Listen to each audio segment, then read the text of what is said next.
US और Iran के बीच MOU sign हो चुका है, लेकिन इसके बाद इजराइल ने कह दिया है कि वो लेबनान से नहीं हटेगा।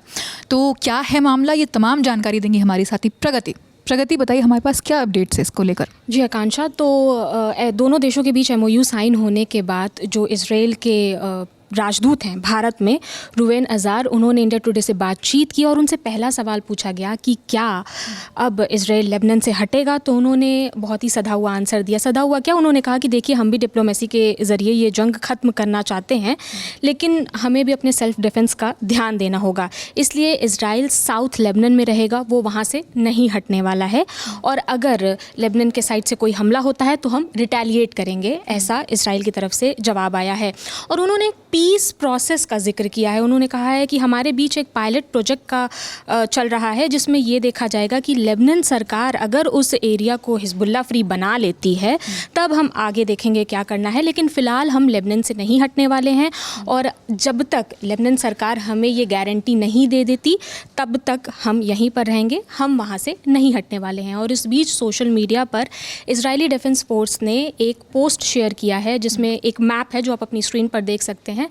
इस मैप में दिखाया गया है कि लेबनान के अंदर 10 किलोमीटर में कहाँ कहाँ इजरायली सेना जो है तैनात है, ये उन्होंने दिखा दिया है मैप में। यानी कि इजराइल की तरफ से ये साफ हो गया है कि वो लेबनान नहीं छोड़ रहे हैं। और जो 14 पॉइंटर्स वाला एमओयू साइन हुआ है, उसमें सबसे पहला ही पॉइंटर यही है कि तुरंत युद्ध रुकने पर सहमति बनी, और जिसके तहत अमेरिका, ईरान और उनके सहयोगी सभी मोर्चों से हटेंगे। लेबनान की संप्रभुता और सीमाओं का सम्मान किया जाएगा, और एक दूसरे पर हमला नहीं करेंगे और धमकी भी नहीं देंगे। लेकिन फ़िलहाल इजराइल ने मना कर दिया है कि वो लेबनान से नहीं हटने वाला है।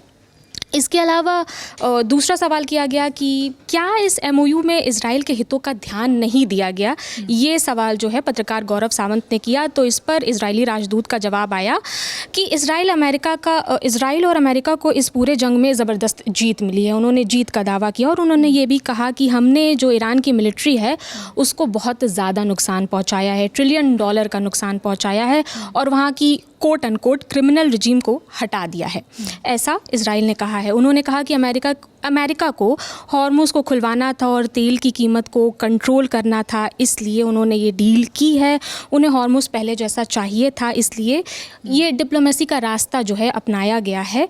पर उन्होंने एक वर्ड यूज़ किया है कि इट्स जस्ट द बिगनिंग, ये अभी शुरुआत है।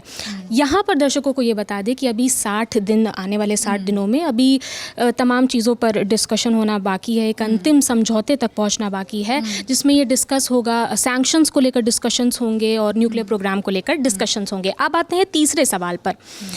तीसरा सवाल किया गया उनसे कि क्या इस पूरे प्रोसेस में जो एमओयू डिस्कशन हो रहा था, ये इस पॉइंटर्स में इजराइल के पीएम बेंजामिन नेतन्याहू को सीरियसली नहीं ले रहे थे ट्रम्प, क्योंकि आपने देखा होगा कि तमाम ट्वीट्स आ रहे थे जिसमें वो ऐसे बोल रहे थे कि स्टॉप द वॉर, और इस तरह के ट्वीट्स आ रहे थे, आपकी वजह से हो रहा है ये सब, ऐसे बोल रहे थे। इस तरह के ट्वीट्स आ रहे थे। तो ये सवाल किया गया कि क्या नेतन्याहू को ट्रम्प सीरियसली नहीं ले रहे थे। तो बड़ा नपातोला जवाब आया।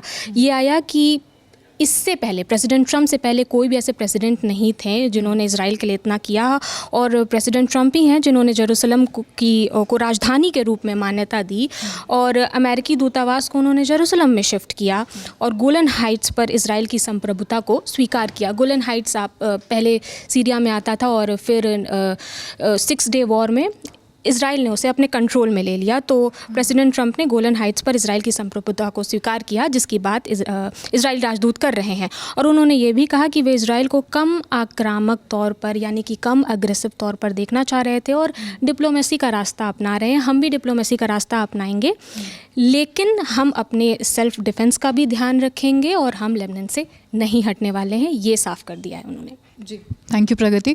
तो इजराइल को ऐसा भी लग रहा है कि अमेरिका जो है अभी ईरान की तरफ थोड़ा नर्म हो रहा है, तो अभी देखना है कि आने वाले 60 डेज़ में, 60 दिनों में क्या होता है, और वो अमेरिका जो है जो दावा कर रहा है वो उन पे खड़े उतर पाते हैं या नहीं।